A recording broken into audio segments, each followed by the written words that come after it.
Welcome back to GA Fan TV. It is the football review show. We're going to be looking back at all the weekend's action and talking points from the weekends. All-Ireland Senior Football Championship and Tailteann Cup as well. 16 games to run through, so certainly a lot to discuss. And as expected, a lot of talking points from the weekend's action. We will touch on the All-Ireland Minor final and All-Ireland Under-20 Hurling final a little bit towards the end of the video as well. Obviously, Cork were involved there in a big day for them with their win over Offaly, so we'll definitely get Matthew's perspective on that win as well. But I suppose first of all, Matthew, how's things with yourself? Good to have you back on. Maybe not such a good day for the Cork footballers, like very nearly Mayo Kerry, but at the same time a great weekend of football, and maybe this group stage thing isn't actually too bad after all.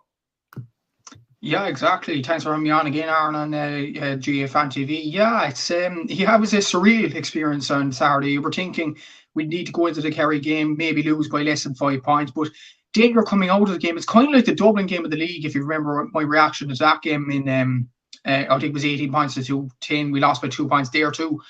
And it was just disappointment that we didn't get over the line, but I'm sure we will talk about the refereeing decisions in this game. I don't usually want to talk about referees and things like that, but in this game in particular, it was pretty questionable, but we will get onto it. But a lot of more action went on this weekend. Obviously, Louth coming close to Mayo. Derry had a really good performance against Donegal, albeit Donegal, when we looked at them in the league, they were absolutely a tragedy of a team. But then you look at them in the championship, they're definitely turning a corner under the new management of Aidan O'Rourke there. So, yeah, a lot going on this weekend, and I'm glad to get stuck into it. Absolutely. And I suppose firstly, like I seen obviously your own tweet about the group stages and the fact that only one team has been eliminated so far for definite, and that's obviously clear. When you work everything's out with the head-to-head and the group that they're in, there will be no way for them to finish anything above from the bottom position. But in terms of the group stages themselves, like obviously there was a lot of question marks over them, including myself as well, and yourself and other people as well, like just sort of looking at it and thinking, is it right for 3 teams to be getting over? And there is still some things I probably don't like about it. Like it does feel like we're going in a very long direction to get to the, knockout games. It feels like knockout football can come quickly enough because you feel like there's so many games where a team might lose a game, but they're still able to go out and win the next day and get out of it. But one thing you would have to say, though, is that it definitely has gotten rid of dead rubbers. And even for the likes of Cork, the likes of Louth, like they had 2 great performances there. And their seasons aren't necessarily over. Like it'd be very tough for Louth to get anything, you would say, against Kerry. And it'd be tough for them to get out of the group. But you would look at the group stages in general and think, do you know what? Like they actually have been very competitive. There hasn't been too many one-sided games as we thought we would have. And in terms of value for money, like maybe the games aren't the most entertaining in the world, but in terms of them being competitive and being sort of neck and neck throughout, we're definitely getting a lot of those games. We aren't. The funny thing is, actually, at the start of the group stage, I was thinking there could have been a few hammerings. And coincidentally enough, the team that went out, Clare, I didn't think would go out by any stretch of the imagination. I thought it'd be Westmeath or Sligo. Unlucky to Clare, by the way. But I thought Westmeath, for example, would get a load of hammerings in the group stage, but they've really put it up to, like Galway, okay, they lost by 8 points, but at half-time they were leading, and I had to recheck the score thinking, is this really happening with Westmeath? But then last week as well, they probably should have beaten Armagh on another day. If that Conor Turbitt goal doesn't go in, they would have beaten that Armagh team in the athletic ground. So Westmeath have really put it up to them. Sligo as well, a Division 4 team, putting it up to Roscommon and Kildare, actually getting a draw against Kildare as well. That's fair play to them as well. And Louth, like if you were to tell any Louth fan in the Cork and the Mayo games that you do lose by a combined 3 points and you lose by more to Cork than you would to Mayo, Louth fans would have looked at you weird. Like it's incredible, really, how the championship has progressed. But even look at those games with Louth. I actually don't think Kerry will get out easy against them. Like, if that game is on a Portlaoise on a mucky day or something like that, and Louth play a defensive system like they did against Mayo, I think there's every chance Louth could shock Kerry, because Kerry are not performing well this season. And when you look at, I think the All Ireland Championship in general is the most open we've had in years. Like, you look at, probably Kerry were dominant enough last year. Dublin have been dominant as years have gone by, and there was a clear maybe 4 at the top, and then there was a long distance at the bottom. But then when you look at other teams, Monaghan are performing well. Roscommon, Galway are the new front runners. Mayo have a blip now and again, but then they can produce a brilliant performance against Kerry. Kerry themselves, okay, they perform poorly, but they still have the likes of Clifford and O'Shea to keep them ticking. Dublin, same again, like, they perform one week and then the next week they're very, very poor. And then other teams as well, like Armagh or another team, can step up 1 week, but then produce a terrible performance the next week. Tyrone, Donegal, and Derry as well. But Donegal really shocked me this weekend, yesterday particularly. I thought they were brilliant. I know they lost by 5 points in the end against Derry, but they definitely covered themselves in glory. And with Paddy McBrearty back in the team, I think Donegal could be a threat for the quarterfinals now. It's amazing how things can change from the last day in the league to now. And it's amazing how a county can pick up just a run of form, a run of performances, and then they're in contention. You look at Cork at the start of the year, my own county, losing to Meath, which was an absolutely terrible result. But then in the next few weeks, we beat a tough Louth team by 2 points, and then lose to Kerry by 2 points as well. And everything's kind of rosy in the garden then. Westmeath performed poorly in Division 3 and then performed well in the All-Ireland series. So it's a situation where, and even Clare, who went out of the All-Ireland series this weekend, definitely did well against Monaghan. They were level at half-time, I believe, in that game as well. So every team is putting up to anybody. And I think, honestly, Aaron, this is the most competitive All-Ireland series in years, I think. Yeah, no, I think so as well. Like, and even though Clare are out and they've lost their 2 games, like they were more than good enough to beat Donegal, in my opinion. And then, like, for a large part against Monaghan, they were in front. It was just like towards the end of the game where Monaghan pulled away. So you'd have to say, like, every team that's been in the All-Ireland series, like, all of them have been competitive. Like, there hasn't been a team who's been rolled over and it's just been getting hammered every week, or anything of any nature. So yeah, Meadman says we have a tendency as GA fans to complain for the sake of it. This new All-Ireland format is unreal. Fans just aren't familiar with it. Yeah, I think it probably is. It's probably an Irish culture, to be fair, just to complain about everything. Like, there's plenty of people I know complaining about the weather at the moment, and it's kind of mad when you think about it. We rarely get good weather, and then we get it and we moan, "Oh, it's too hot, it's too warm." It just is. It just is within our. We just do love complaining, unfortunately. It just is what it is. Denise says, "How are games going to be entertaining when there are no water breaks allowed? Players will be drained and afraid to go to the sideline for a drink. GA need to consider players' well-being." Maybe just on that quickly, like, I was actually surprised there was no. Like, apparently loads of water breaks got turned down, which I did find a little bit surprising, to be honest. The thing is, actually, and I know we're going back to the club championship, and I was reporting in a game for the Southern Star last year. It was between, I think, 2 West Cork teams. And right in front of me, I seen this was in hot weather conditions, similar to what we have now. But a player actually fainted on the pitch, probably down to the amount of heat there and not enough water breaks either. And I go back to that point, and I'm thinking, something terrible could happen. Like, I know Tommy Conroy ended up being okay after some challenge in the game yesterday, but that was an additional time. And I thought the guy was literally drained, going up the field, or maybe he got faint or something like that. And I was completely worried about him in that particular situation. So I'd agree with Denise there. You have to have water breaks. It's unbelievable how Mayo and Louth at a game at 2 p.m. in the day didn't have a water break. Like, Kerry was bad enough, but not to have us earlier on in the day on a Sunday, I mean, that was incredibly, it was naive really from the GA. It was grand during COVID, they're thinking, because, they're not passing on diseases, but it can happen in other situations as well. Like, it happens in games in rugby and soccer and all that. There's stoppages in play for players to have a drink. I'm sure there was in Qatar at the World Cup as well. There was some water breaks in that as well. So, yeah, my point is, it doesn't have to be COVID related to have a water break. Like, I even seen in the 2014 World Cup, I think it was the Netherlands and Mexico, the players had a water break because it was way too hot in that country, which was Brazil at the time. It doesn't have to be COVID. Players can have water, whatever they wish. But the problem is when you don't have water breaks. Football is as quick as it is, really. The restarts. I think Chris Kamara mentioned it a few years ago when he was doing an AIB challenge. The kickouts and the restarts are so quick in Gaelic football that you just don't have time to go on the sideline to have a drink, which makes it even more important for the players to have water breaks at that particular time. So I'd agree with the comment there. You have to have water breaks. And it was kind of a disgrace that the GA didn't allow it this weekend.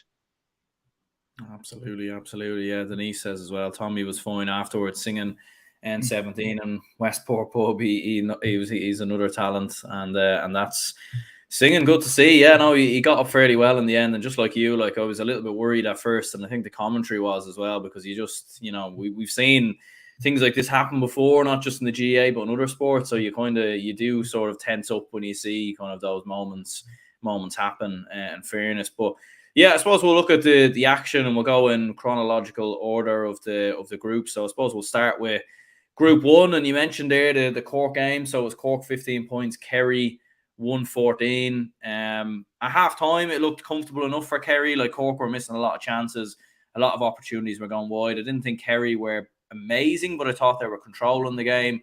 Sean O'Shea was very good in the first half. And then in the second half, like, you just got that feeling that Cork have this. Like, Cork have a real opportunity. Kerry just start getting wasteful. They look leggy. They look tired. And obviously that goal, the penalty from David Clifford, which obviously comes from Paul Gainey being dragged down by Sean Porter just outside the box. And that goal came against the run of play. And you could argue that was the turning point, and that was the goal that, Kerry won the game in the end by 2 points. So you'd have to say that goal was the deciding score in the match. It was. There was a lot of factors in this game, and great game to be at, by the way. And for the Cork fans to just shout on Kerry shout out their team towards the end of that game, and it probably brings out the rivalry in Cork and Kerry. And I was surprised actually at the end of the match that the Kerry fans were actually ecstatic at winning the game, and they were playing a Division 2 team at the same time. But brilliant. But a win is a win for Kerry, and coincidentally enough, actually the second half they had 100% shot accuracy, which was incredible, really, and they were under the cosh. But then again, when you look at the amount of shots they had, 6 shots in the whole half. Cork had them on the ropes in that half, and that was an opportunity kind of missed for Cork at the same time. But the elephant in the room, it is the penalty. I've seen Seamus's view, I've seen your view, I've seen Colin Parkinson's, Kieran McCarthy's, I've seen all the views on Twitter, and I'll give my view on it now. I don't think it was a penalty. I think it was a free-in. And you might say it's because I'm a Cork fan, I support the Cork footballers, I know them personally, I know Sean Powter personally, I've chatted to the guy previously. But what I will say, yes, it's a deliberate drag down, but is it a goal scoring opportunity? For Paul Gainey, we have to emphasise this point as well, and Seamus mentioned Paddy Clifford in this, but I read John Forkley's tweet saying about the rule. Paddy Clifford doesn't count in this play. It's all on Paul Gainey because he's the guy taking the shot. The assister doesn't matter. So Paddy Clifford should be wiped from this situation. Now, Daniel O'Mahony and Brian O'Driscoll could have cut out the ball from Paul Gainey, in my opinion. So is that a clear goal-scoring opportunity? I don't think it is.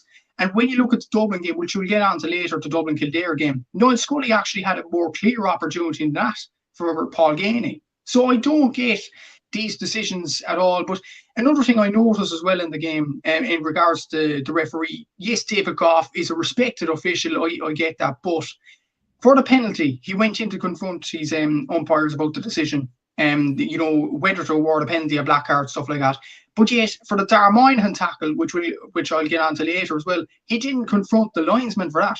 So, all we want is a bit of consistency on that.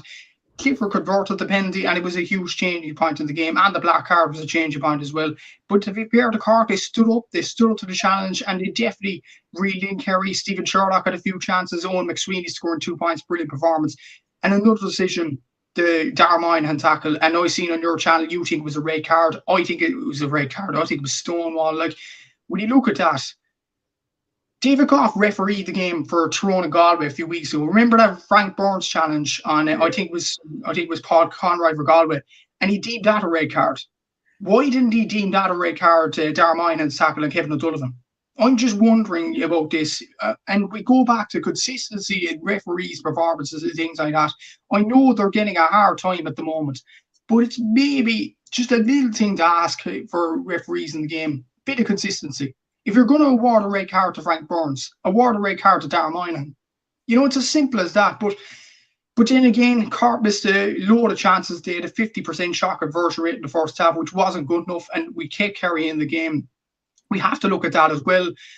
I think Kerry were much better at shooting points than us. They had a 78% shot conversion rate in the end. We had 62%, which wasn't bad, but that's the level we need to get at to compete with Kerry. But hopefully this is a performance now, the blueprint for Cork to move on in football now. We can't be losing to small teams like a Meath, a Louth, a Clare in the next few games. We have to take positives out of this game and think we could go on and beat anybody now. And that's the confidence booster we need. But obviously, the refereeing decisions, I think it was a free-in, not a penalty, and I think Darren Moynihan should have been sent off. I don't know what you think about that yourself, Aaron, but that's my view on it. Yeah, like I thought, like the penalty one is like it's a hard one to judge because like it does, like obviously with the pace he's gone through at, like if like let's just say Sean Powter just completely like puts his hands back, Paul Gainey runs through. I do think he has a clear shot at the goal, so I do think it is a clear enough goal scoring opportunity in my opinion. But I think where it's really harsh is the fact that it's a rule that we've never seen before in Gaelic football. Like I remember in Hurling it was used a couple of years ago, and that was obviously when the whole thing came about, I think between Clare and Tipperary, and I thought that wasn't a clear goal. Like there was a huge amount of time before he obviously got to the square, so I don't think it was a clear enough goal scoring opportunity back then. But like yeah, I think it's just harsh because it's a rule that we just don't ever really see enforced. As you said, the Dublin Kildare game, like that was a clear goal scoring opportunity as well, in my opinion. And the ref didn't give a penalty, and I just think as well, like it's double jeopardy as well, which I don't like to see. Like you're already given the black card, you're already given the punishment, and it's so it's a tough one really. Like I think it is a harsh one, I think, on Cork, in my opinion, because it's not a rule that we just don't really see. If it was a rule we kept seeing, then you'd say fair enough. But I think it's just it's a bit of an anomaly in that way. And then obviously with the red card, I think like it was a very heavy challenge from Darren Moynihan, and we've seen David Goff give out red cards. He usually gives out a lot of red cards. To be fair, it's usually not much. It's not much to get a red card usually with David Goff, in fairness. But for whatever reason, he didn't give this one. But yeah, like it's a tough one for Cork fans to take, I'd imagine. But at the same time, like obviously shooting wise in the first half, you probably did let yourselves down. Second half, I remember like taking a few 45s and chances on that maybe shouldn't have been the case. But at the same time, you did play very well. So it's it's a win-lose situation, I suppose, for Cork fans. We did play well, Aaron. I don't think we got very close to Kerry, but I'll go back to my previous point on this.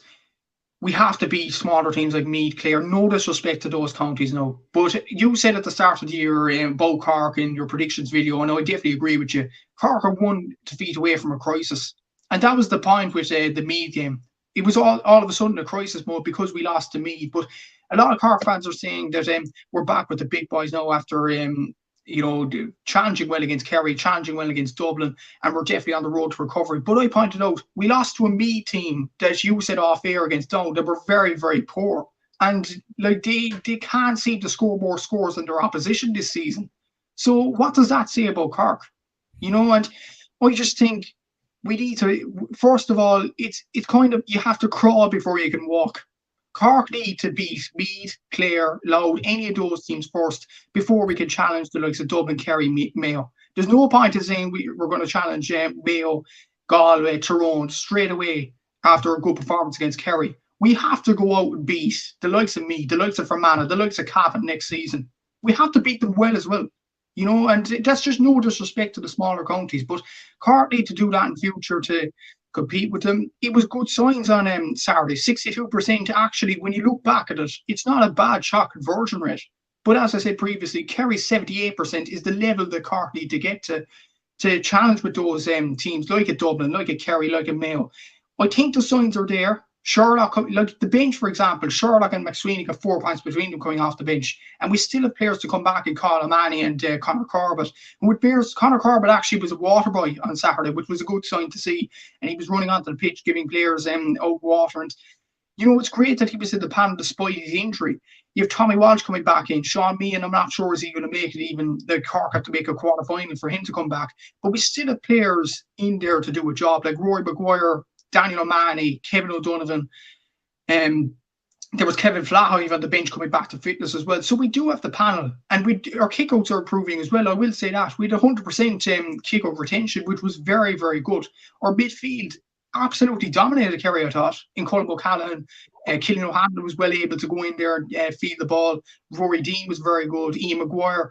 And I think we blitzed the Kerry midfield in Dermot O'Connor and Jack Barry. I don't know what you think about that yourself, but I just think there's signs there. Like the midfield is good, the defence is kind of good. I just think just a few tweaks in the forward line, a few better shot selections, and I think Cork are on the road. And as well as that, beating the teams around us at Division 2 next season, like a Meath, like a Clare, like a Louth. We need to beat those teams to progress to the next level. Yeah, and Daniel says here, does Cork have any shooters already injured? Conor Corbett and Cathal O'Mahony. Yeah, I think Conor Corbett was injured, Cathal O'Mahony maybe as well. So like there is injuries there, like in fairness, and like even Stephen Sherlock came off the bench.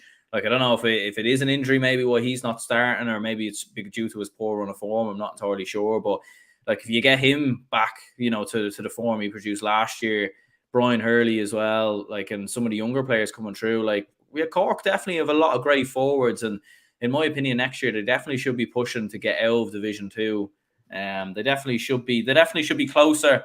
Like I don't think promotion is a necessity, but I think they should be closer to getting promoted than down near the relegation, in my opinion. So definitely a lot of positives there. I suppose from a Kerry perspective, like again, like as you said, the fans were very ecstatic of full time and obviously jumping around and look, obviously beating Cork is probably something that's come very used to them. But I think it was probably more so got to do with how the group would have been, because Cork would have been guaranteed to finish above them then. And obviously with Mayo beating Louth, Mayo would have been guaranteed to finish above them. So it then creates a scenario where the best Kerry could have finished is third. So like for Kerry, like I know a lot of people are saying that they're saving themselves for the latter stages or an All-Ireland quarter final, but like Kerry, if they keep going the way they're going, they mightn't even get to an All-Ireland quarter final. And a stat that actually, I know the 78% is very good from Kerry, but out of the 114 they got, 110 came from O'Shea and Clifford.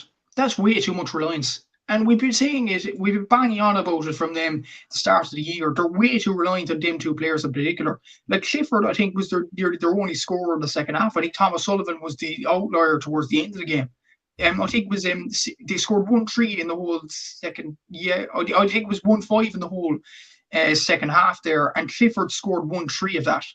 That's too much reliance on one player. He's not a magician. He acts like a magician. He's a very, very good player. But Kerry can't keep relying on him. They can't keep relying on Sean O'Shea to get them scores either. Cork really put it up to them. Like Cork, I thought, had a stronger midfield. I think we had a stronger backline than Kerry by the looks. But like Kerry, against the Division 2 team, had to drop numbers back to conserve a win, a 2-point win.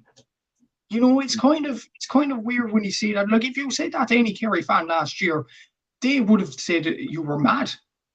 So I think Kerry need to improve on that department. They need to get the likes of Killian Spillane back at the team. I'm not sure is he going to be back to full fitness. They need them numbers off the bench. But even when you look at the players on the bench, I don't have the program on me right now, but off the top of my head, you had Micheál Burns on the bench, brilliant player for Dr. Crokes. Why isn't he getting into form as much? Dylan Gainey is still in the reserves. I don't really get that. He's a very, very good player for UCC and Dingle. Paul Gainey, I don't think he scored anything. When he contributed to the penalty, fair play to him, but he didn't score anything on Saturday. So Cork marshalled them well. And like Kerry didn't offer much for try. I think they had only 5 different scores that day. That's very, very poor for the All-Ireland champions. And I think there's serious problems in Kerry. And I think if they perform like that, like they did against Cork, I think Louth could easily give them a few problems. Louth are a team that would sit back and to defend deep. Kerry will struggle against that type of system. They usually struggle against Ulster sides historically, and they'll do so again if they keep playing the way they have been so far. So I think Kerry will struggle to beat Louth. I honestly think so. I think it'll be a close game. And Kerry, I don't think they're that close to an All-Ireland this year. When you look at Galway's form, when you look at Mayo's, I know you're ranting about Dublin the last 2 weeks, but I think Dublin are kind of in a better position than Kerry at the moment. Tyrone are there, Armagh. So Kerry will find it hard to, retain their All-Ireland crown. And yeah, they're performing very, very poorly this year. It's a worrying sign to be a Kerry fan.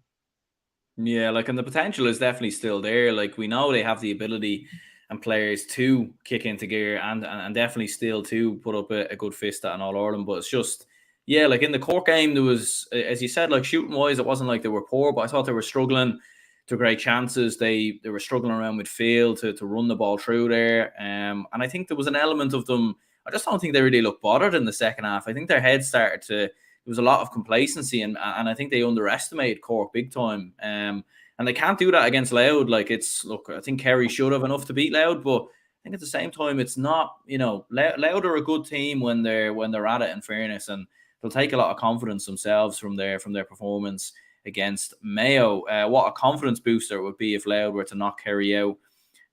Says Denise. I mean, yeah, it would definitely probably be one of the biggest stories in the year if Louth were the ones to actually send Kerry packing. And I'm sure Mickey Hart, he's had plenty of history with Kerry down the years, so I'm sure he'd love nothing more to do it, in fairness. But speaking of Louth, they did get beat by Mayo, 14 points to 110. Obviously, that late Conal McKeever goal setting up a bit of a grandstand finish. I heard there was a lot of confusion at this game because apparently on the scoreboard at McHale Park, I think it read that there was only a point in it, and that's obviously why Louth were going for the score.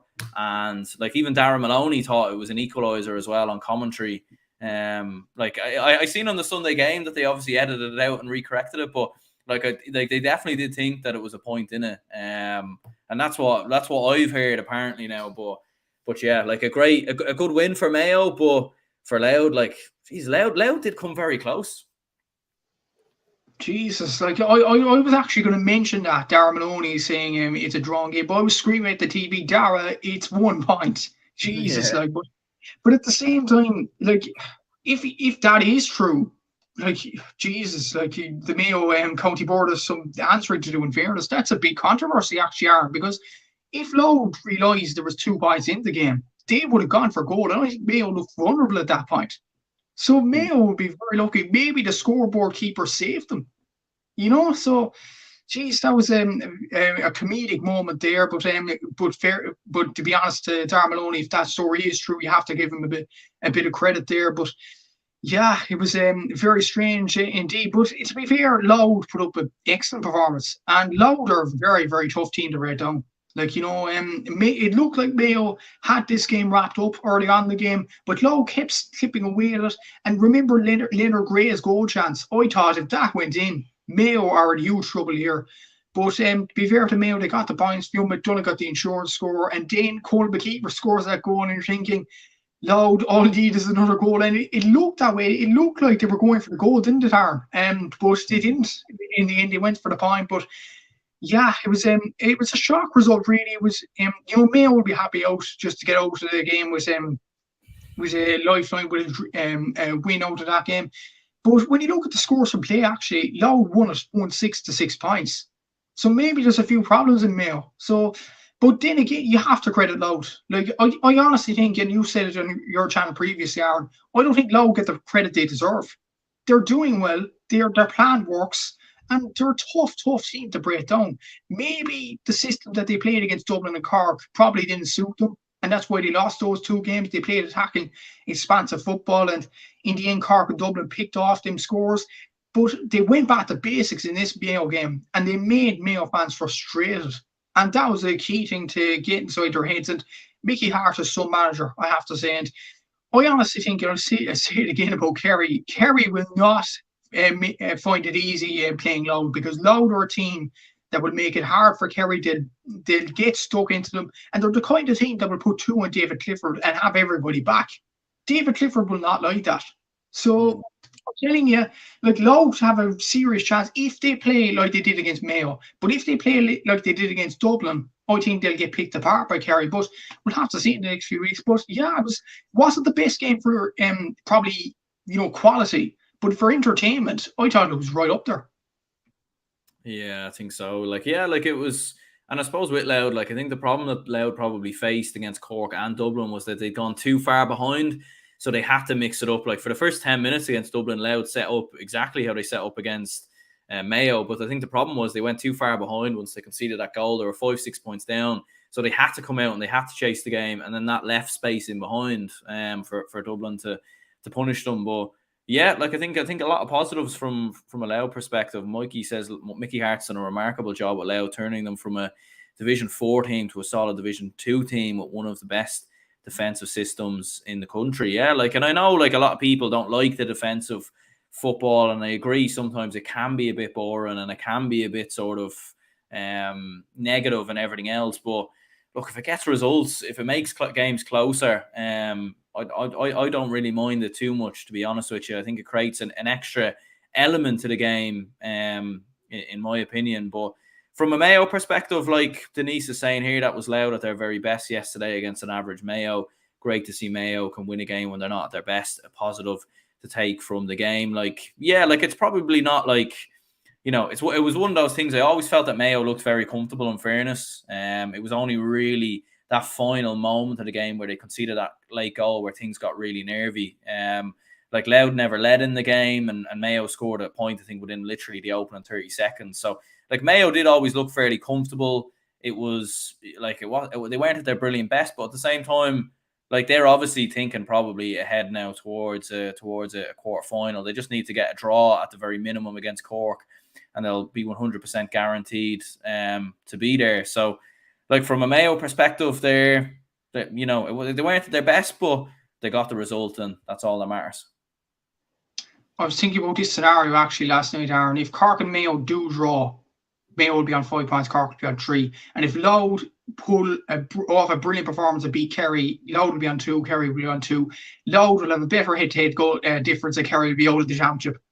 Louth, Cork and Mayo should just go together and say, lads, we can knock out the All-Ireland champions here by doing these sorts of events. But in all seriousness, look, yeah, as Denise mentioned there, it wasn't a good performance from Mayo at all. Like, Aidan O'Shea wasn't on colour, Ryan O'Donoghue, Matthew Moran probably not. They rested Dermot O'Connor for this game, which I found strange enough. But when you heard the analysis afterwards saying the games are coming thick and fast, maybe it was probably the right decision to rest them. But it'd be interesting to see if they rest some players against Cork. Will they do it? I'm not sure, but we'll have to see in the next few weeks. Anyway, but yeah, it wasn't the best performance of the world from Mayo, but they got over the line in the end. Like Colm Reap, Aidan O'Shea, a few of them players missed frees that they wouldn't normally miss in a big game, if that makes sense. So, like, they'll be happy just to get out with the win and claim the 2 points. And look, if they draw against Cork, they're into the All-Ireland quarterfinals, and that's where they wanted to be, in fairness to Mayo. But Mayo will actually be looking at Cork's performance against Kerry and thinking, we can't be lackadaisical like Kerry were in that game, and we have to take it a bit more seriously than Kerry did to come out with the results. So that'll be on the back of their minds too. Maybe there'll be a bit of retaliation about Mayo. Maybe they could go span Cork in the next game or whatever. But it wasn't the best performance in the world from Mayo, but they got over the line in the end. And I still think they're All-Ireland contenders. I like the look of their midfield in Ruan and O'Connor when they play. Donegal Hugh played there yesterday, didn't do the best job, but he did a decent enough job. David McBride was good enough at fullback. He was even getting forward, maybe made the wrong option for the goal chance. He should have probably squared it to James Carr in the first half, but look, he learned. He only made his championship first appearance against Kerry, so they will learn, Mayo, as they go. Sam Cannon's still a smashing cornerback there, very good player. Jordan Flynn's very good at wing forward. Jack Hardy's performing well. So Mayo do have performers all over the field. They do have Tommy Conroy coming off the bench as well. So I still think Mayo are up there for all our contenders. I probably rate them just behind Galway at this particular moment in time, judging by performances. But then again, like, it's only early in the championship season. Mayo have this game against Cork and probably 3 more games to improve themselves once they get to the All-Ireland final or whatever, or All-Ireland semi-finals. So look, there's stuff to improve on for Mayo. They won't be happy with the performance, but the results, as Kevin McStay mentioned, was all that matters. Yeah, and I think it could be a good thing for Mayo as well, like a good sort of test, obviously, if they do come up against, a Derry in an All or a quarter final or something of that nature, another sort of defensive team. It will be something, it's good experience for them to have, in fairness. And I think, the worst thing for Mayo nearly would have been to go out and hammer Louth, hammer Cork, go into the quarterfinals, and then, be caught cold because they haven't been tested or they haven't learn from mistakes that they've made. So I think it will be a result that will suit Mayo going forward. And he says Killian O'Connor is back for the Cork game. I'm hearing that'll definitely be a big player to have back from a Mayo perspective. In fairness, moving on to Group 2, we'll have a look at the Tyrone game first of all. Tyrone 13 points, Armagh 11 points. Not the best game, to be honest with you. I'm glad I didn't actually watch the game live in the end. I watched the highlights back. But yeah, like it was a great result for Tyrone. Obviously, Armagh getting the red card through Rian O'Neill in the first half. In fairness to Armagh, like with 14 men and without one of their best forwards, they actually, I thought, done quite well to stay in the game and actually nearly come back and win it. But Tyrone outmuscled Armagh. But one thing you would have to say is Armagh's Indescipline just keeps on letting them down. Like, I mean, they seem to always be picking up red cards, always involved in brawls. Like, I know other counties are too sometimes. Like, look, Tyrone are certainly no saints either, and neither are plenty. Dublin, in fairness, get involved with plenty of few in previous years. But it seems Armagh seem to always be at the height of the controversies. And Rian O'Neill this time around was involved in another. Unfortunately, so, and it looked on live TV. I actually got back to house in Cork City. Actually, my granddad's, just to get back and watch this game. I watched it live, and I thought Rian O'Neill's red card was quite harsh. Looking at it live in general, but then when you look at the replay, Aaron, it does look bad, doesn't it? I don't know what went through his head to do that. To just keep the knee on the head, like that was just stupid. Why would you do that in a game that Armagh were actually quite in control of in the first half? They were holding their own, and then Rian O'Neill does something like that. It was stupendous, really. But then in the second half, like Armagh really put it up to Tyrone, but I think it was down to Tyrone maybe thinking at half time, we have this in the bag, lads, we could just relax. And they've relaxed a bit too much, and Armagh had a few chances like that goal chance at the end. I think it was Connaughty, kicking it on the road. All he had to do was just kick it into an empty net, and Armagh would have drawn. So it was just the small margins in the game in general. And I'm actually not sure why they went for the point at the end. Why they didn't go for the goal? It was kind of strange seeing that. Maybe they were thinking, look, we're not going to get into all our quarterfinal beating Galway. Maybe it would be just better to get over Westmeath with a scoring difference or whatever. So, look, fair play to Armagh for that, I suppose. But Tyrone, like Dark Canavan and Darmagh Curry really carried the mantle again. I think Canavan got 3 points, which was a very, very good performance, and probably one of the most underrated forwards in the country. And his dad, proudest punch in the analysis box as well. So great to see there. But yeah, it wasn't the best game.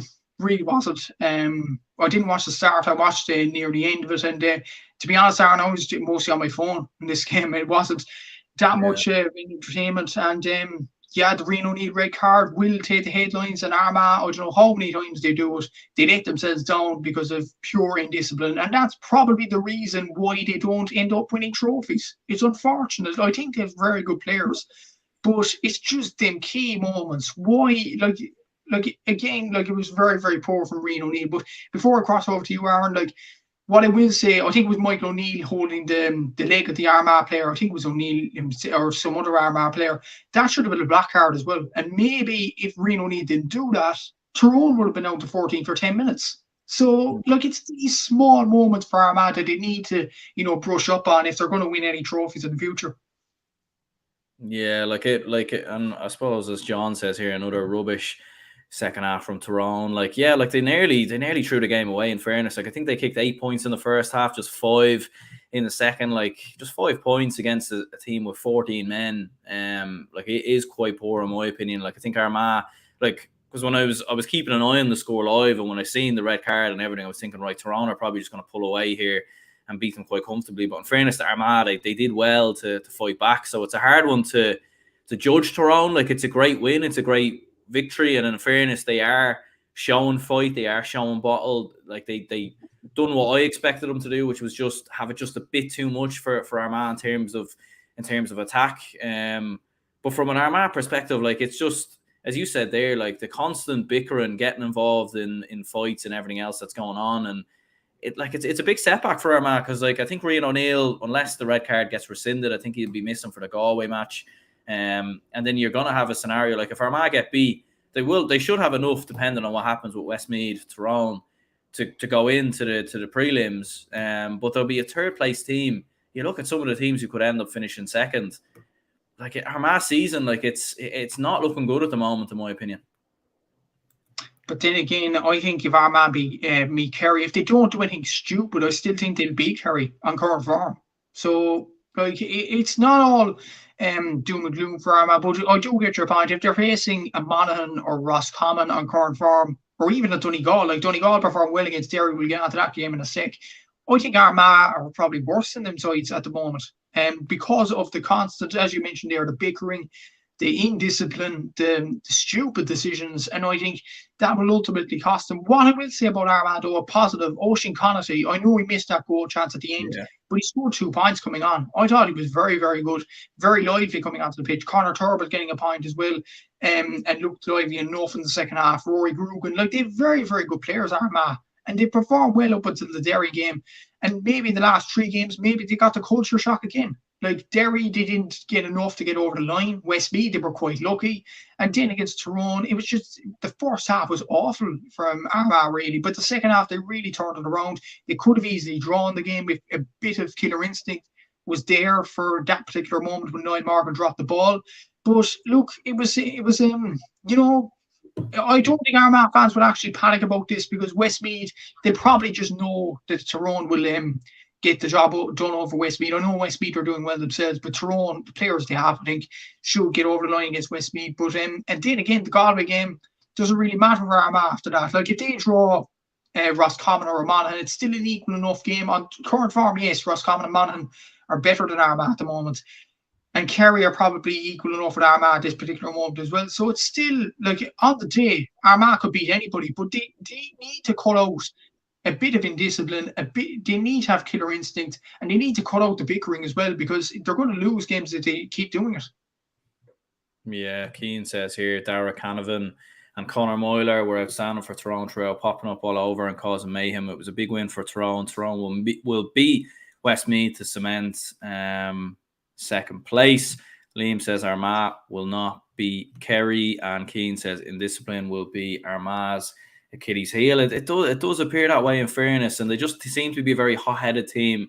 They don't seem to have much composure, or sort of the game management doesn't seem to be there. They seem to get really caught up in the occasion. Like, even you remember to the end of the Derry game where they were a couple of points up, and Ethan Rafferty just kept kicking along, and they kept losing the ball. They just don't seem to have much sort of.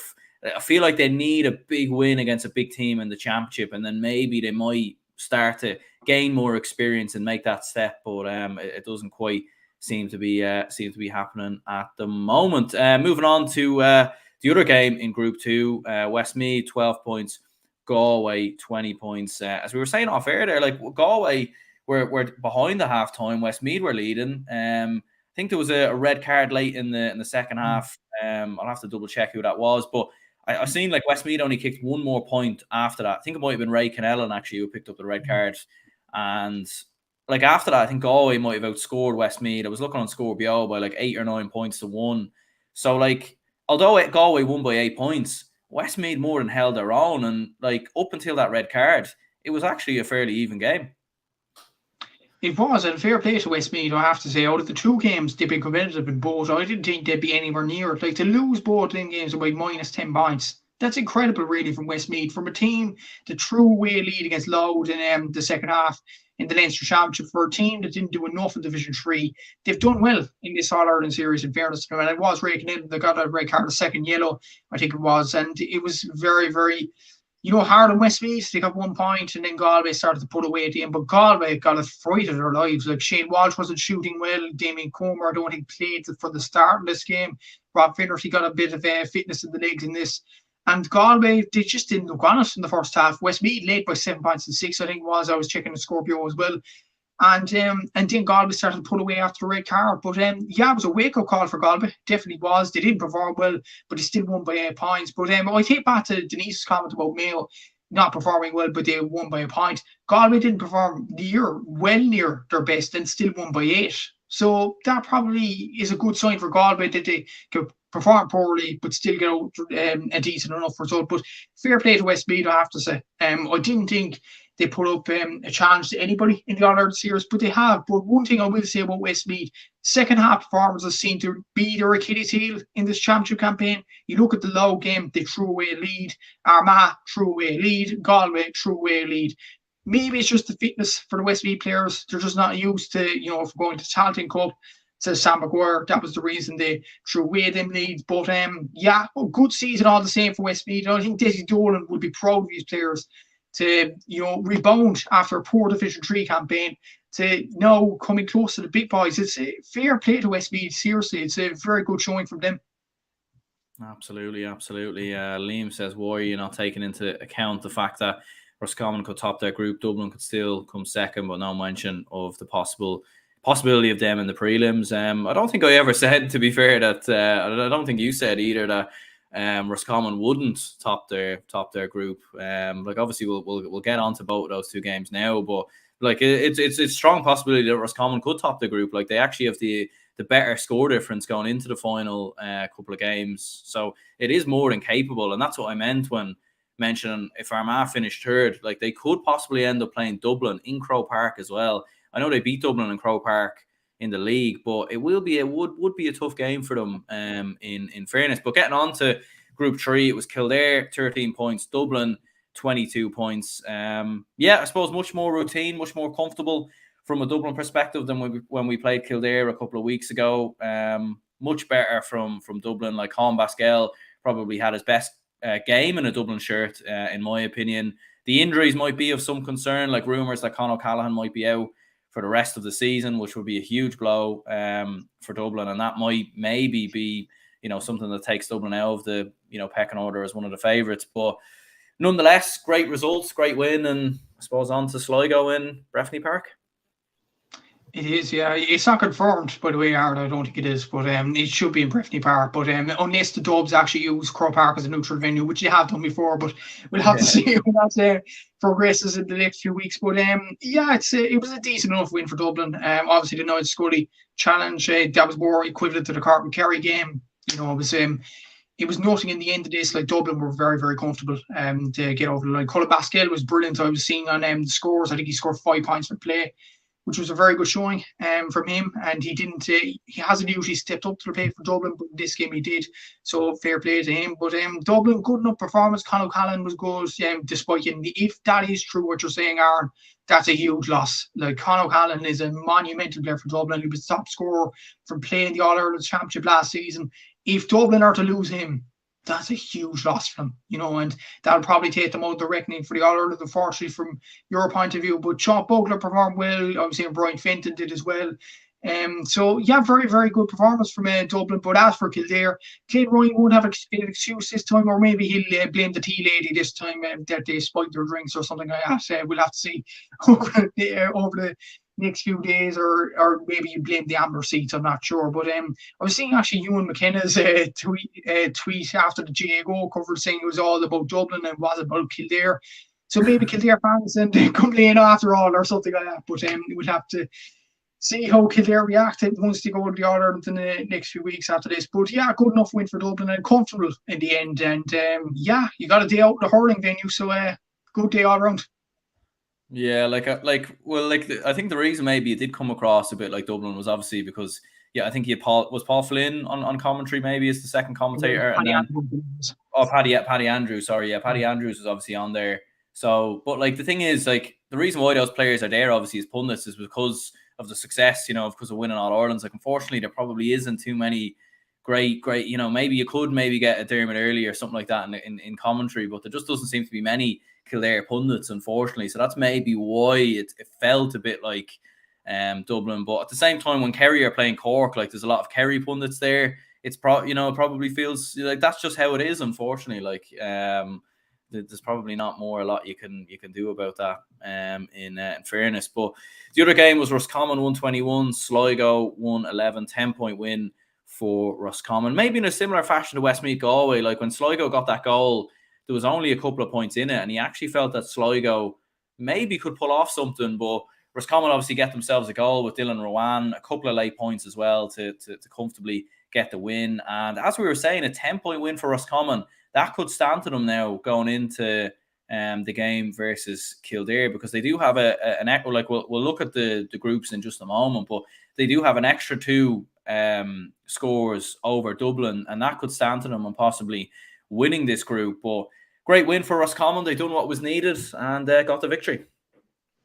They did. It looked tight near the finish, actually. Alan Riley getting that goal, I think it was 3 points in it, or maybe it was 2 at that point. And Roscommon were definitely fretting. But then Roscommon get a lucky goal, and suddenly it's near enough to 10 points again. But Indescipline was outstanding in this game, scoring 7 points. Dermot Murtagh was solid. Dylan Rowan was very good as well.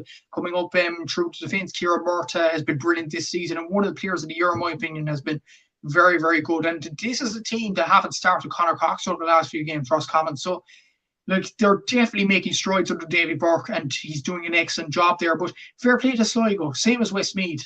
Like, a lot of people would have thought they'd roll over, but they've done absolutely outstanding. Like Alan Riley, Niall Murphy, Sean Carabine. I've seen the RT commentary actually pronounce it Sean Corban or something like that, but I think it's Carabine. But anyway, we'll get over that with Bridge when we come to it, when we'll find out his real name. But yeah, it was good enough performance for Sligo, but still Roscommon got over the line. And 121, that's a very, very good score to put up, and in a football game, by the way. So very, very good performance for Roscommon, and they could topple Dublin in first place now. But I think this is a bigger implications on Sligo, because we said a few weeks ago that Sligo could get beaten by maybe a few points against Roscommon and Dublin, but now it looks like Kildare will make it through to the next round without really doing anything. So how quickly can fortunes change for Sligo? But to be fair to Sligo, I know they haven't won any game. They've drawn 1. They lost by 10 points here.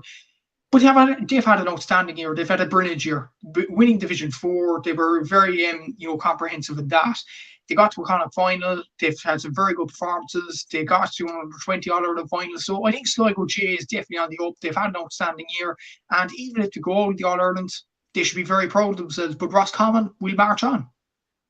Absolutely, absolutely. Mikey says here there's not a hope that Roscommon will beat Kildare by enough to get first, unless Dubs play their B team against Sligo. Like, I would give Roscommon a good enough chance, in fairness. Like, one thing we know from Sligo is that they will battle, they will keep going, whereas Kildare could throw the towel in, ever so slightly against Roscommon, and Roscommon could just completely take them apart. So it definitely, there's a lot of conundrums, and there is even a potential scenario as well. And we'll talk about it when we get the group table, where Dublin and Roscommon could finish on the same points for and the same points against.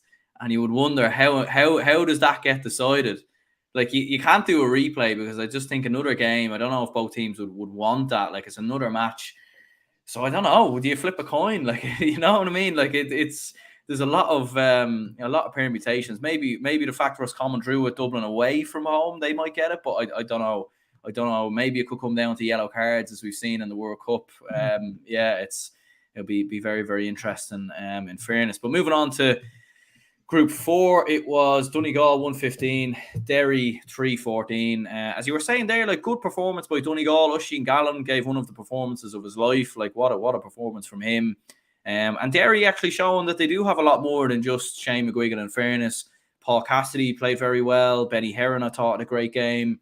Good win for Derry, and they take a big step now towards going into, I suppose it could be, score difference could come into it between them and Monaghan going into the final day, but Derry definitely probably have the ever so slight advantage. They do, but they credit to Donegal, as you said, rightly, Aaron. They produced a brilliant performance, I have to say, and I was pleasantly surprised about this Donegal showing. Like, when you look at their performances in the league and our comments about Donegal, they just didn't look like they cared. The players weren't there. And Kevin McCourty said on the JMAC podcast that their season was over. And we definitely echoed those points. But in the last 2 games in particular, Donegal have done their county proud, I thought. Oisin Gallen's done well, 9 points, 4 from play. Outstanding performance from him. I thought Rory O'Donnell came off the bench and did well. Paddy McBrearty coming off the bench is a really good sign for Donegal as well. And imagine Paddy McBrearty and Oisin Gallen in the same forward line. Donegal will do very well in the next few weeks if that is the case. But Derry equally did well and probably did better. That's why they won the game. Like Shane McGuigan didn't have his best day, in all fairness to him, but Benny Hearn, as you said, was very good. Kieran McFall was good. Even the whole half-back line played a part in the goals that Derry got, which shows their willingness to go up forward as well. A lot of Burry scoring that goal as well. So Derry, there was a lot of comments about Derry in the last game against Monaghan that this team can't go any further, but they shut up all the haters in this game. They definitely performed very, very well, scoring 3-14, and they look back to their very best. But I will say about Donegal, watch this space. I think Donegal could have a decent enough year, probably reaching out of the quarter-final. And who would have said that at the end of the league campaign when Donegal were kind of in disarray? But for Derry, good enough performance, and they got over the line in the end. Absolutely, yeah. No, there was definitely a lot of good signs there for Donegal, and for Derry, definitely their attacking threat seems to have been a lot better in this game maybe than previous games. Yonder says Derry look very impressive in a year where there's no standout team they could win the All-Irelands. The Derry definitely have a chance like this, as the title says of the stream, the most open All-Ireland possibly ever. The fact you've got 7 or 8 teams who really all feel that they have a strong chance, and Derry, you definitely have to put them in the conversation. I know there is a question mark over them when they get to Croke Park, and I think there's a question mark maybe over a few teams. But I think, look, they definitely still have to be in the conversation, and we can't rule them out until we see how they get on in a quarterfinal in Croke Park against another team. So that'll be interesting. Sean says if Mayo struggle against a defensive Louth, wait until they run into an Ulster team in July, and Tyrone or Derry would hammer them. Don't know if I'd go as far as that now, in fairness. Do you think it is a conundrum for Mayo to worry about? And I suppose the factor there again is Croke Park that. I think that will suit Mayo, in my opinion. But look, there is a lot of facets to this which make it very interesting. Last game to look at from the All-Ireland Championship: Monaghan 123, Clare 118. In fairness to Clare, they were leading to begin with. They were leading on 5 points to 2 at one point. They had the majority of Monaghan throughout the game, and it was more so that Monaghan kicked on towards the end. I've seen Jack McCarron, I think, kicked 8 points from play, which is an extraordinary tally from him. And what a huge result for Monaghan. Even though Tomas O'Shea said 7 points for play, and I was quite frightened looking at that analysis saying, oh shit, did I get this wrong? But at the same time, I looked at the GA website and it turned out, he scored 8 points per player. So Tomas got that one horribly wrong there. But at the same time, in all seriousness, very good performance from Jack McCarron. Excellent. And he has this potential in him. He has the scoring threat in his locker. He's done absolutely outstanding for Monaghan in the last few seasons. And to get this tally was brilliant. And this was a game where 2 teams threw off the shackles. Clare, I think late after Dara Bohannon's goal, it was kind of a scrappy goal in the end. But they got it in, and Conor McCarthy scored an absolute worldly of a goal to win any game really for Monaghan, and it got them over the line in the end. And entertaining game, but ultimately it means that Monaghan have a good chance of finishing maybe top of the group now after the Derry and Monaghan drew, and if Monaghan beat Donegal by more, then Derry beat Clare. But we'll get on to the permutation probably later on. But for Clare, it's disappointing. They're out of the All-Ireland now. They go into the Derry game probably, thinking what's the point of playing this game, and it's kind of unfortunate on them. Seeing rumours that game's on at Croke Park, which I don't necessarily agree with, because Clare are out of the All-Ireland, and it kind of takes the competition aspect out of it, if you know what I mean. Clare are out of the All-Ireland, so why are they playing Croke Park? It's kind of a bit weird in saying that. And I will go back to Seamus's point actually from Play On J. He said that Clare would be better off in the Tailteann Cup. I'm not saying that in particular now. I think Clare are a Sam Maguire team. I think they've proven that over the last few seasons with an all-Ireland quarter-final appearance, particularly last season. But if Clare were in the Tailteann Cup this season, I think they'd win it. and I'd agree with Seamus, and probably yourself would agree as well. Clare would win the Tailteann Cup, probably a canter when you look at the teams in the Tailteann Cup right now. So, do you think there's kind of a regret in Clare at the moment, thinking if we were in the Tailteann Cup, we could have gone on and win that competition, rather than just wallowing around in our sorrows in the All-Ireland series out of the competition before round 3? So, like, it's a tough one to take for Clare fans. I do get they want to be an All-Ireland team, but if they were in the Tailteann Cup, no doubt about that, Aaron, I think they'd win the competition. Yeah, I think so. Like, I think maybe they did get a tough enough group, to be fair. And obviously with the fact that, playing Monaghan away, and obviously the first day out playing Donegal, like, yeah, it's one of them for Clare. Like, I think they've shown that they're more than capable. Like, they could have beat Monaghan, they could have got that win. And then you'd be talking about Clare possibly getting to the preliminary stages. So it's a tough one, all right. Like, I think Clare would probably, if they were in the Tailteann Cup, they would be one of the favourites. But I think they've proven that they are good enough against these teams. So it is a tricky one. But next season, look, obviously we'll see what happens. They'll be one of the favourites for Division 3.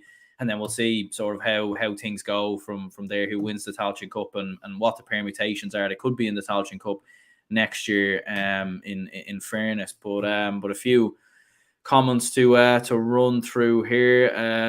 Jack says, is Daniel Flynn injured? I don't think so. Like, he did come off the bench against Dublin. Whether he has injury problems, I'm not entirely sure. Oisin Gallen could stand for Young Player of the Year if eligible. If he's eligible, he'll definitely be in the conversation. Jack says open for now. We will still see 3 or 4 will win at Croke Park, and maybe Tyrone could win. Not convinced by Derry. And Jack says, can you guess the neutral venues for round 3 of the All-Ireland series? I was watching the RTE podcast. It was entertaining to watch. Yeah, well, like, we will have a look at the group tables here now. So just give me a brief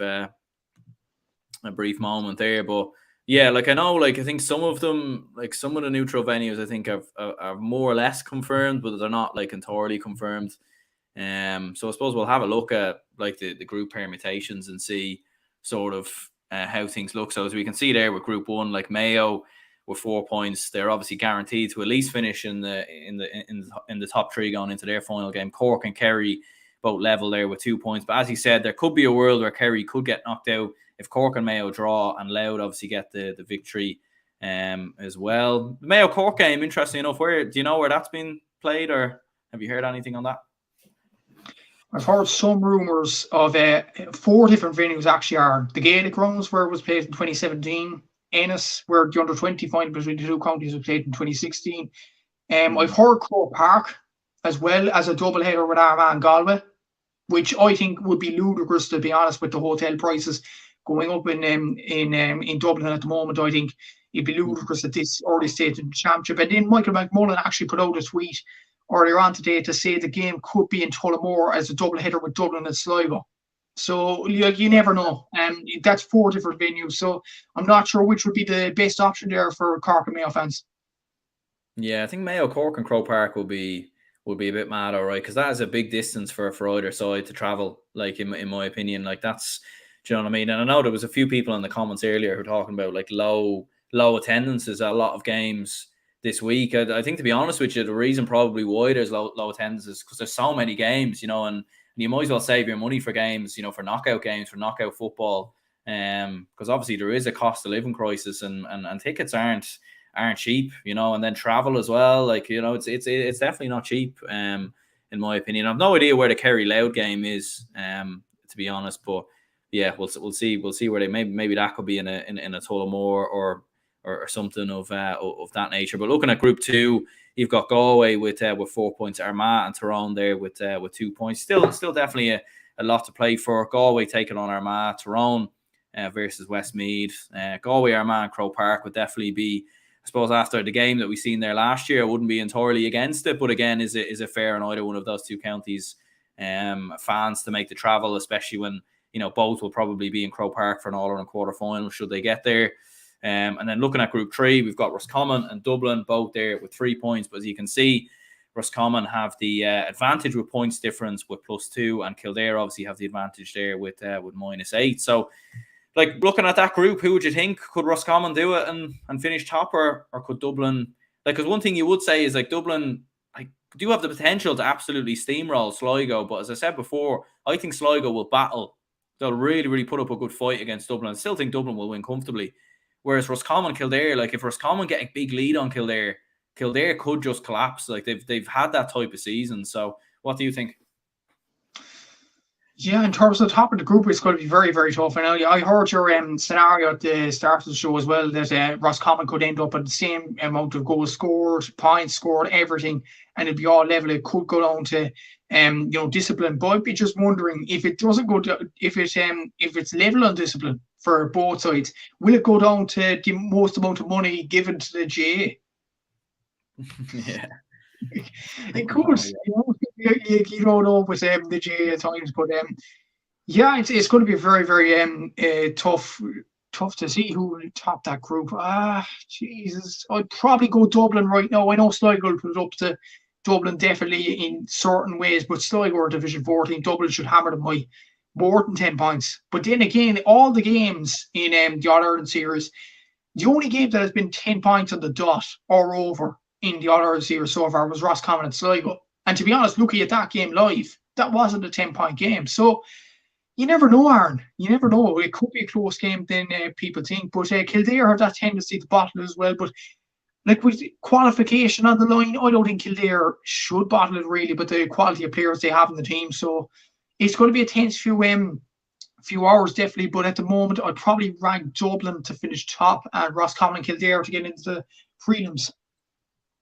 Yeah, Sean says here Dublin are +9, not +8. Yeah, that's actually a fair point because they did beat Kildare by 9 points. So whoever's in charge of this page here needs to get their act together. But there we go. To be fair, it's much easier navigating this than the GA website. So you do have to credit whoever does look after this. But looking at Group 4, you've got Monaghan and Derry both level with 3 points. Donegal with 2 points, and Clare with 0 as well. So yeah, it will be interesting, I suppose, with all the neutral venues and everything else. Like I heard the Roscommon Kildare game, I think might be in Portlaoise, I think is the front runner from what I've heard there. So be interesting to see like where some of these games are taking place. Like Derry Clare, probably a hard one to find a middle ground there. And Monaghan Donegal, they could probably just do maybe in Celtic Park or something like that. But we'll obviously wait and see what happens. But I suppose what we'll do is now we'll have a look through some of the games from the Tailteann Cup, and obviously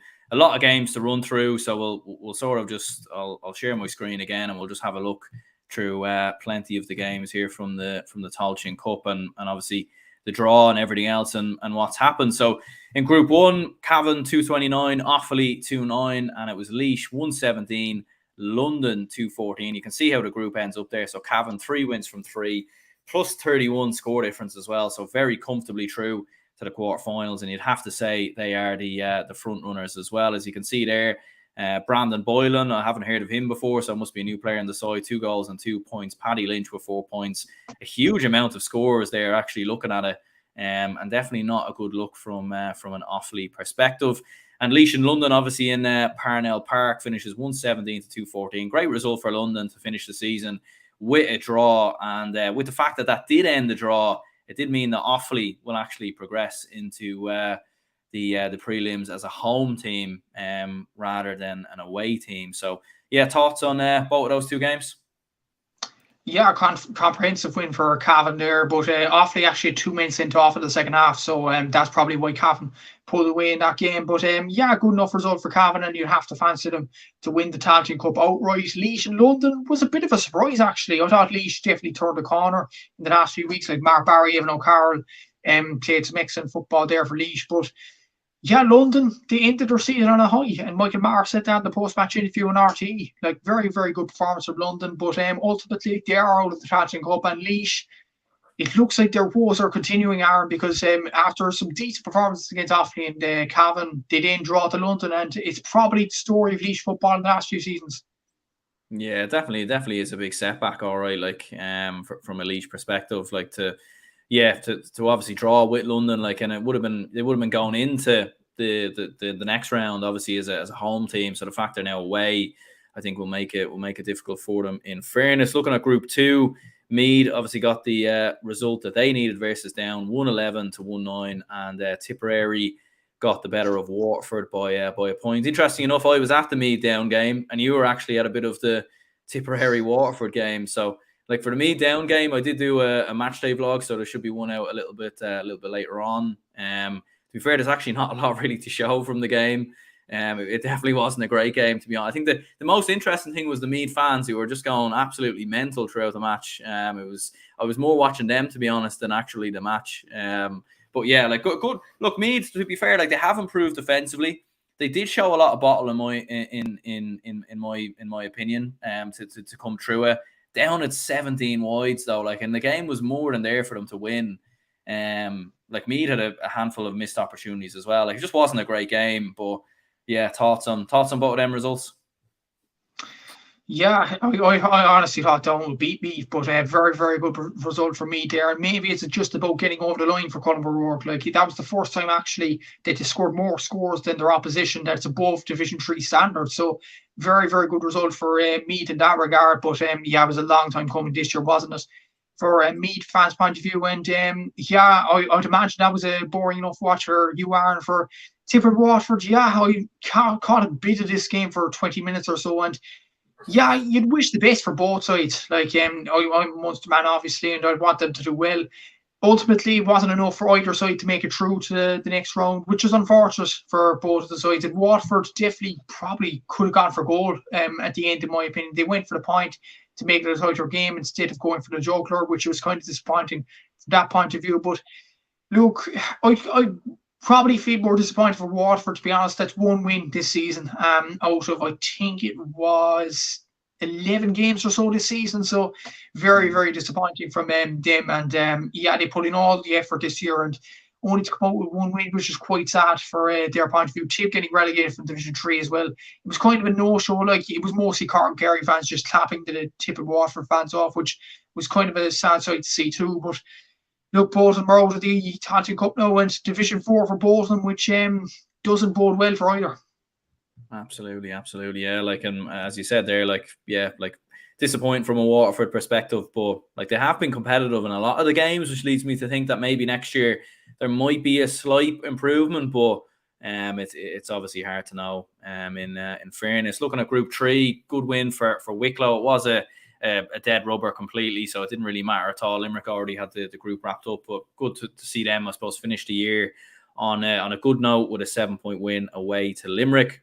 Or not, well, it was actually in a neutral stadium, in fairness, in Laois.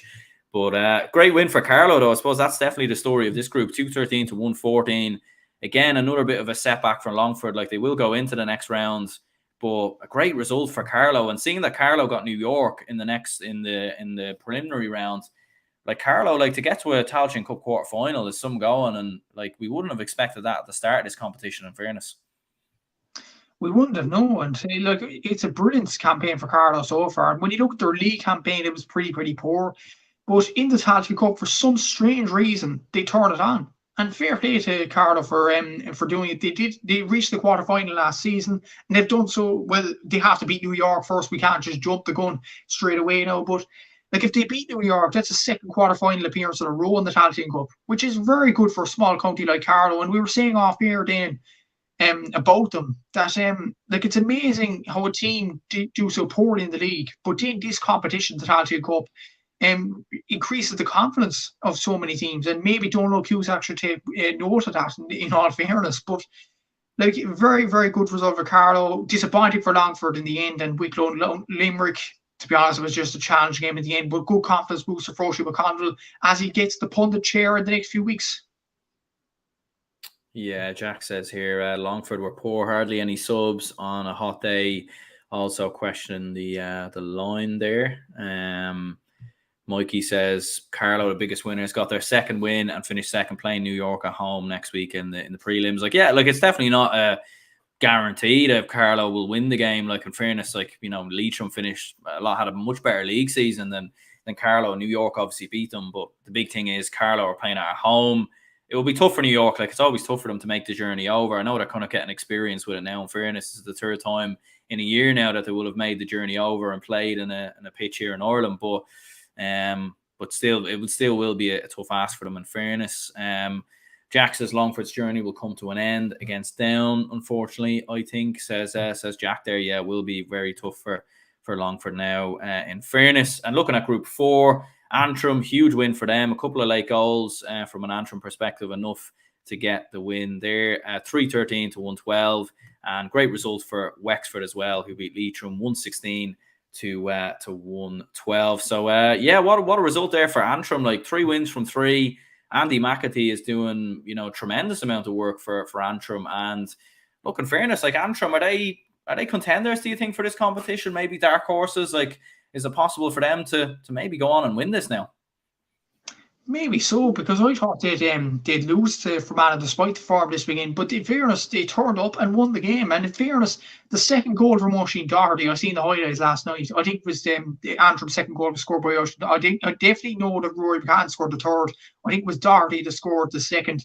What a goal that was. If anybody didn't catch that, catch it on the RT player or whatever now, because that was a superb finish, I have to say. And it definitely epitomises that if you go for goal outside the box, you never know what happens. And very good finish from Oisin there. But yeah, very good result from Antrim point of view, especially when you think about it. Fermanagh are no Division 2 side, and for Antrim to beat them, very, very good result from them. And Andy McAtee's doing a brilliant, brilliant job in Antrim at the moment. And the other game, Wexford beating Leitrim. Wexford have had a decent enough season. Leitrim, we were saying it off air, like very, very poor from Andy Moore this season. Like 5th in Division 4, he ended up behind Wexford because of a head-to-head record in Division 4. That's 2 losses to Wexford this season for them, which is unfortunate.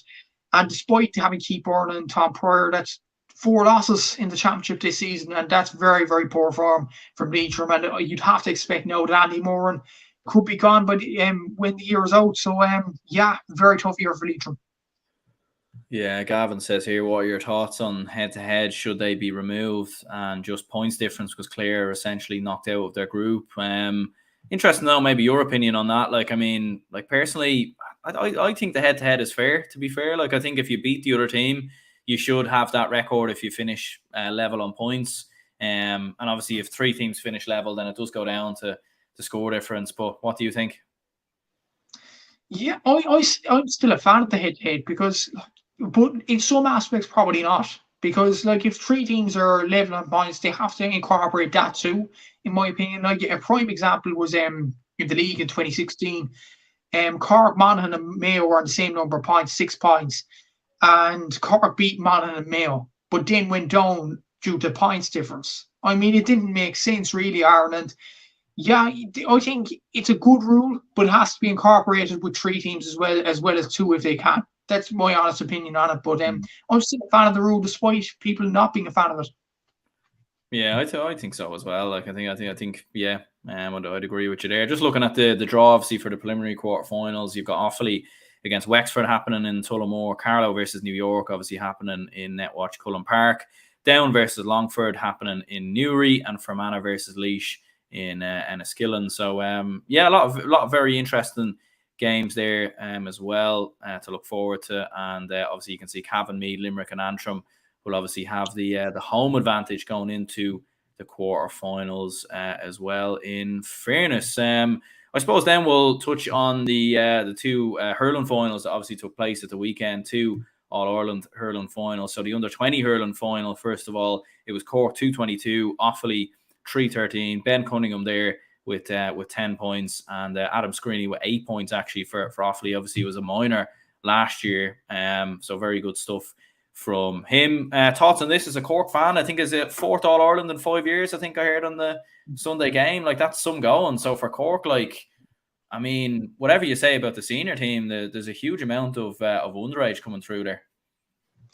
There is, and even the senior team this year, there was a lot of positives from Pat Ryan's time in charge, and maybe we were unlucky to go to the Munster Championship. That's a discussion for another day, but very good performance from the under-20s, like Ben Cunningham, brilliant, Dermot Healy, Micheál Mullins coming from the back and scoring that goal. And to be honest, I think Offaly probably have the better skilled hurlers, but Cork had more of the strength, and that was the difference in the game, unfortunately, from an Offaly point of view. And while we're on Offaly, they have some very, very good hurlers, I have to say. Adam Sweeney, Charlie Mitchell didn't show his best form yesterday, or he might not have been playing, but He's still a very good hurler. Dan Ravenhill, very good hurler as well. Shane Reetney, very good player. So Offaly definitely have the potential. And when you look, I heard on the Sunday game actually last night, 27 out of the 34 men on the panel for Offaly are in the under-20 team again next season. So that bodes well for them. And Adam Screeney, Dan Ravenhill, all them players are 18 years of age. I think Shane Reetney is as well. So that's some amount of talent coming through in Offaly. And you have to imagine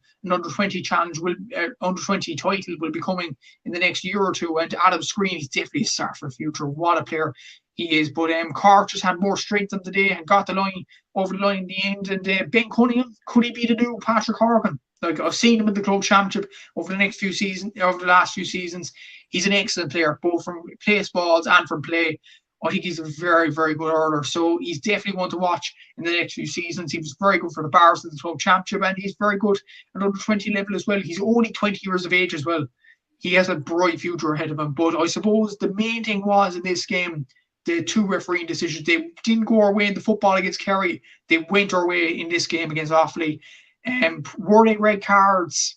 Probably. Like, there were head-high challenges. Like Shane Kingston would one. I think was Howell with the other challenge, but they were very, very high. And yeah, Offaly definitely have a case to be made there. But I think the main thing was Offaly had the more risky hurlers, Cork had the more strength. And ultimately, Cork were younger, they were fitter, they were much stronger, and ultimately that won the title in the end. But I think Offaly will have their time in the next few seasons. They have some excellent hurlers coming through, and most of them are 18 years of age. Yeah, absolutely. I suppose thoughts on Ben O'Connor, obviously taking up his position where is it Munster or Leinster? Munster, yeah. Like, I think he'd been trained.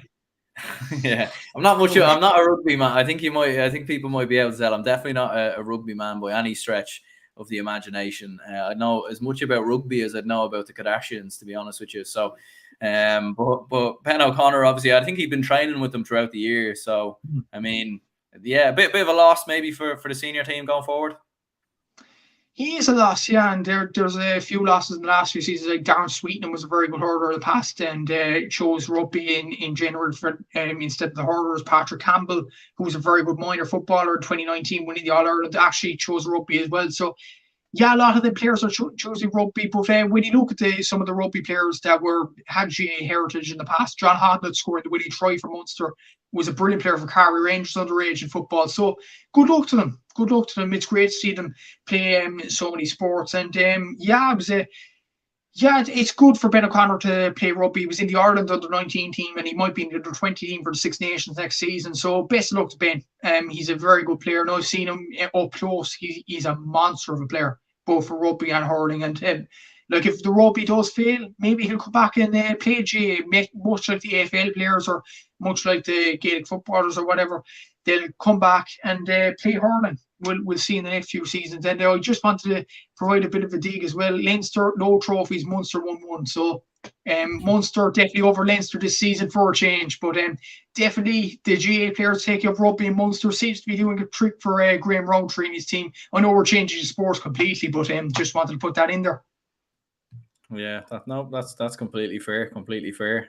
Looking at the other All-Ireland final, it was the All-Ireland minor final. Clare got the better of Galway in the end by a scoreline of 222 to 411. Great result for Clare. Like, they weren't the favourites coming into the match. Like, Galway were obviously the favourites considering their record in this competition in the last sort of couple of years. But great result for Clare. And to think 2 years ago, they were absolutely hammered by Cork by 40 points. Probably a lot of those Cork lads were the same players probably playing yesterday in the under-20 All-Ireland hurling final as well.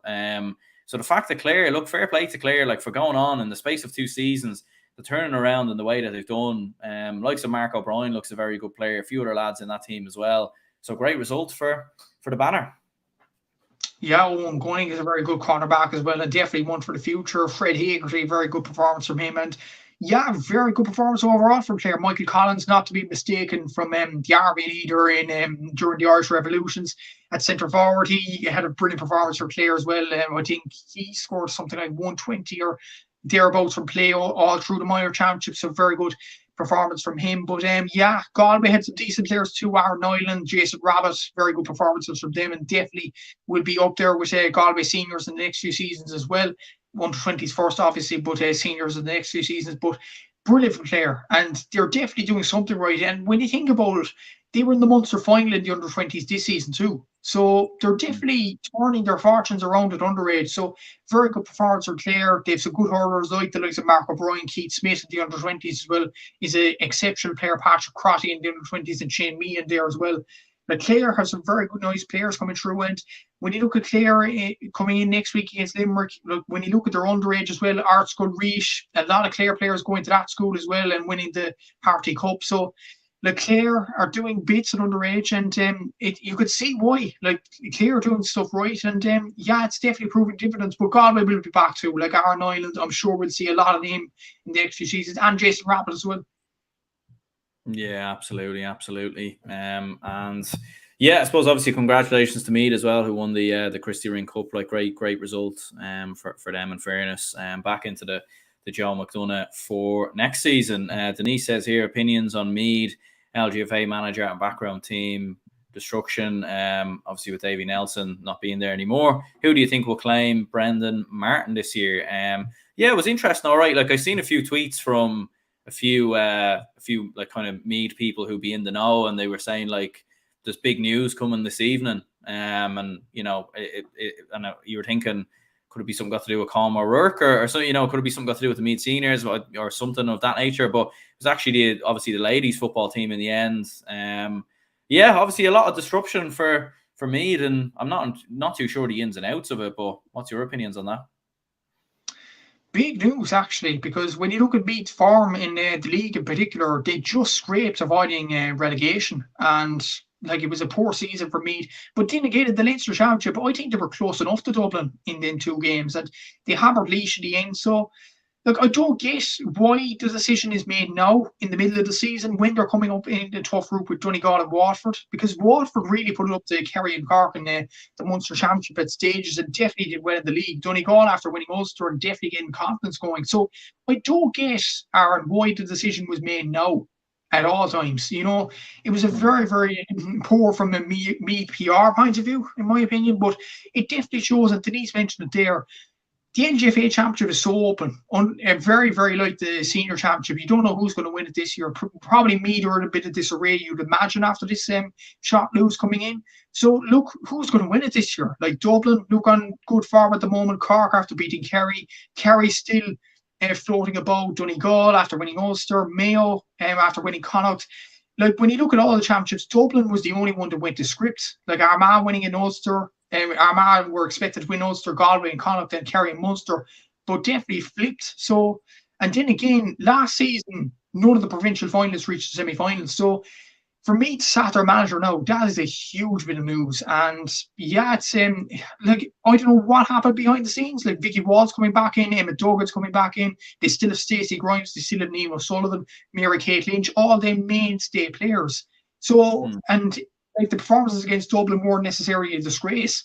So I don't get why the decision was made now at all times. So look, it's a big move from me to ladies football, and I'd love to know what went on behind the scenes. So because it's a absolutely big news coming in.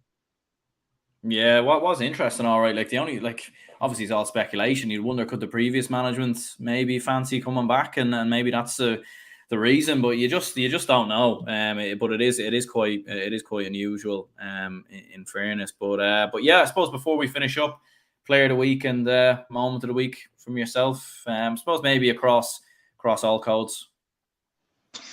Jesus, player of the week. I'd probably have to go for Jack McCarron. Brilliant performance against Clare, scoring 9.8 from play. Very, very good showing from him.